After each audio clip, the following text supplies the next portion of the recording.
Donc, vous avez un loup avec des ombres en dessous. On va réunir tout ça en un groupe. Ce sera plus facile pour le déplacer vers une autre image.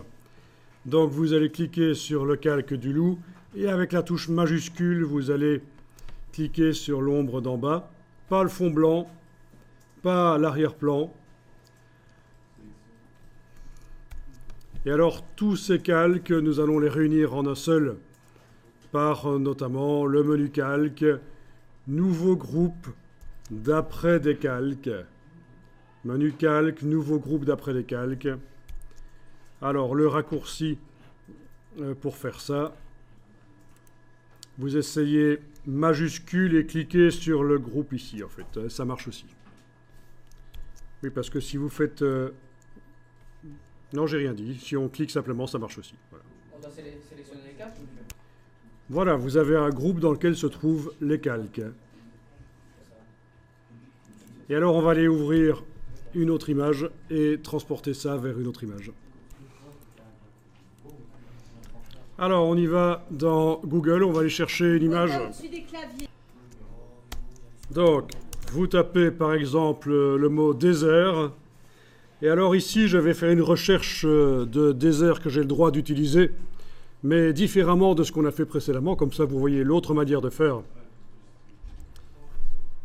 Je vais taper... d'abord, désert, je l'ai écrit sans accent, hein, donc c'est version anglaise. Hein. Ensuite, entre guillemets, je vais indiquer public domaine, écrit comme ça. Commencez pas à mettre des E ou des Q, E. C'est écrit comme ça, entre guillemets. Et je lance la recherche et je vais voir dans la partie images. Et donc, ce sont des images du domaine public, sauf que ce n'est pas certain à 100%. Google se plante parfois et il faudra donc aller vraiment vérifier sur la page qui contient l'image les droits d'utilisation. Mais c'est intéressant pour trouver des images du domaine public, qui sont des images sur lesquelles il n'y a plus de droits d'auteur, soit parce qu'elles sont anciennes, soit parce que, dès le départ, le photographe qui les a faites a décidé qu'il allait les offrir à l'humanité. Pas de droit d'auteur pour lui sur ces images.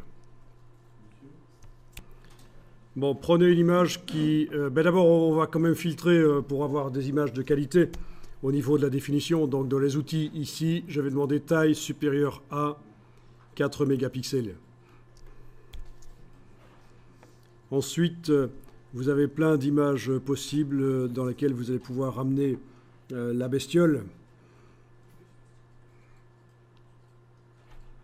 Je vous laisse choisir. L'idée, c'est de pouvoir le transporter dans des images vraiment différentes et de voir que les ombres, ça marche.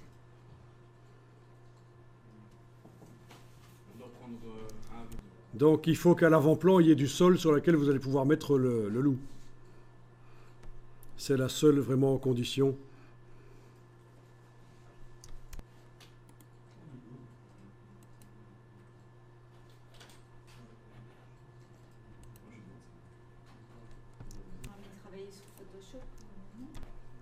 Voilà. Tant que j'y suis, je vais aller chercher une autre image d'une scène de rue.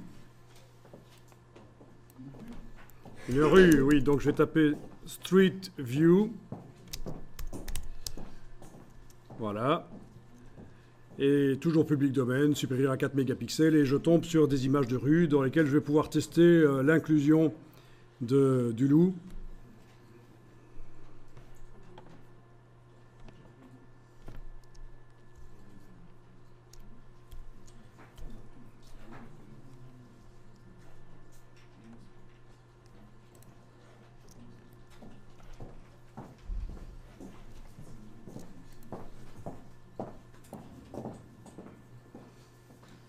Et donc, en moins de 3 minutes, vous allez pouvoir tester ce que ça donne. Il suffit de déplacer le groupe sur les images.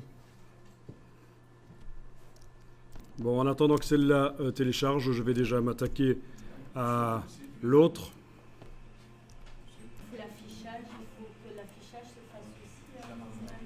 Donc, voilà la première image. je vais prendre l'outil de déplacement et je vais voir ce qui se passe si j'essaie de déplacer le groupe qui est actuellement activé et qui n'est pas déployé. Il n'est pas ouvert avec un calque activé en particulier. Non, le groupe est fermé dans la palette de calques. Alors voyons ça. Je le déplace vers l'autre onglet et puis vers là, le milieu. Et voilà. Ça a été transféré. Est-ce que... Oui, les ombres ont été transférées. Et vous avez l'attaque du loup géant sur la ville. Ben oui, parce qu'en fait, il est très grand par rapport à la route, là. Mais enfin, techniquement, ça marche. Donc, que faudrait-il faire? Ben, c'est vrai qu'on peut le réduire et c'est dommage. Il faudrait peut-être mieux augmenter le nombre de pixels du décor. Mais bon, il faut que l'ordinateur tienne le coup aussi. Il ne faut pas que ça devienne super lent. Place à la créativité avant tout. Faire des images précises, c'est bien. Mais si ça commence à ramer et que vous devez attendre 5 minutes entre chaque opération, ça ne va pas. Donc, alors, pour répondre à ta question, je vais jeter le groupe ici, ce que je viens de faire, et tu voudrais revenir comme tout à l'heure avec l'écran scindé. Il fallait il fallait demander, en fait, menu fenêtre réorganisée, 2 vignettes verticales, en supposant qu'il n'y ait que 2 images ouvertes. Fenêtre réorganisée, 2 vignettes verticales. Ici, sur l'image du décor, je vais augmenter la dimension, mais le problème, c'est que, bon, si vous avez des machines qui ne suivent pas vraiment, si vous commencez à travailler sur des images de 12 000 pixels sur 10 000, ce qui est habituel dans Photoshop à notre époque, mais chez vous, ça risque de ramer un peu. Donc, exceptionnellement, vous pouvez peut-être accepter qu'on redimensionne le loup pour le faire plus petit. Il n'y a pas le choix. Ok, donc si le loup est beaucoup trop grand, il va quand même falloir augmenter le nombre de pixels. Donc dans le décor, après avoir jeté le groupe du loup, là, je vais dans Image, taille de l'image, et je vais passer par exemple à 200%. 200%, voilà. Et comme ça, il sera 2 fois plus petit la fois suivante que je le ramène.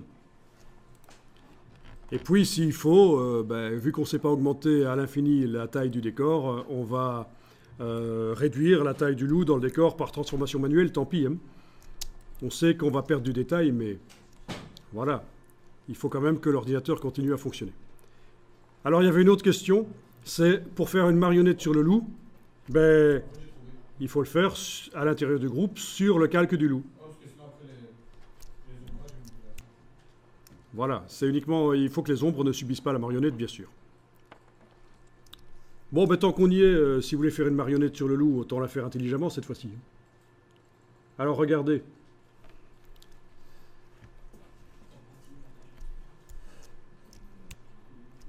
Donc, la marionnette utilisée de manière plus intelligente que tout à l'heure.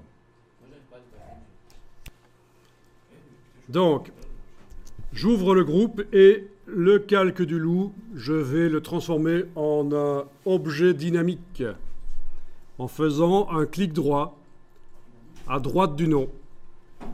Un clic droit à droite du nom. Vous avez l'option convertir en objet dynamique. À partir de là, vous voyez cette icône qui est là. Et ça indique qu'on a mis le calque dans un autre calque, en fait. Un objet dynamique, c'est un conteneur. L'intérêt, c'est que si je fais une marionnette là-dessus, édition, déformation de la marionnette, eh bien, une fois que j'aurai cliqué sur OK, je pourrai encore retrouver mes punaises par la suite. Voilà. Donc, j'essaye ça. Il a l'air quand même un peu malade. Hein? OK.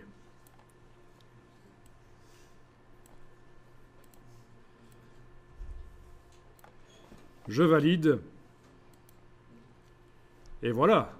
J'ai changé la position du loup. Mais, qu'est-ce qu'on voit qui s'est attaché sur le calque objet dynamique? Déformation de la marionnette. Si j'enlève l'œil en face de ça, je vois avant déformation. Je remets l'œil, je vois avec déformation. Et le plus intéressant, si je double-clique sur le mot déformation de la marionnette, je vois réapparaître toutes mes punaises, alors que tout à l'heure, ça ne fonctionnait pas comme ça. Donc, faites de la marionnette sur des objets dynamiques. Ça vous permet de récupérer les punaises et d'aller remodifier très facilement les positions. Allez-y, faites comme ça.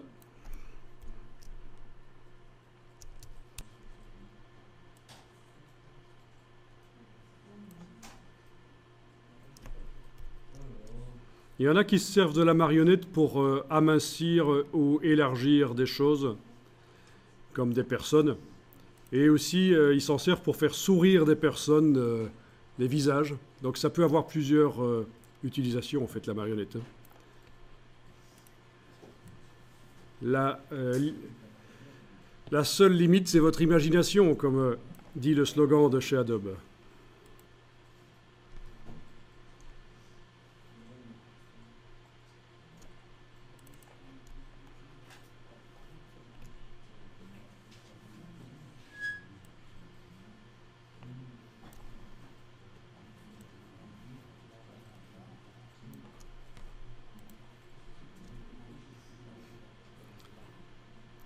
Alors, si vous regardez le bord de votre loup, là où c'était normalement flou, eh bien, une fois que vous avez fait la marionnette, est-ce que vous remarquez la même chose que chez moi? Les poils sont coupés.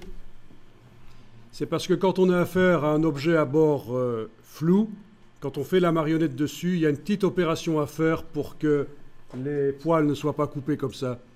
Le bord flou ne soit pas coupé. On va le faire sur l'autre image de la rue qu'on est en train de télécharger. Déjà testé ça, la marionnette sur le calque du loup qui est à l'intérieur du groupe.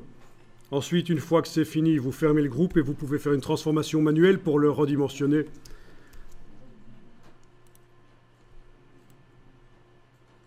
Pendant leur dimensionnement, vous voyez que la marionnette ne fonctionne pas. Tous les filtres sont désactivés. Mais dès que je revalide la transformation manuelle, la marionnette agit à nouveau. Voilà. C'est normal. Sinon, c'est trop lourd à gérer. Pendant qu'on redimensionne, tous les filtres sont désactivés.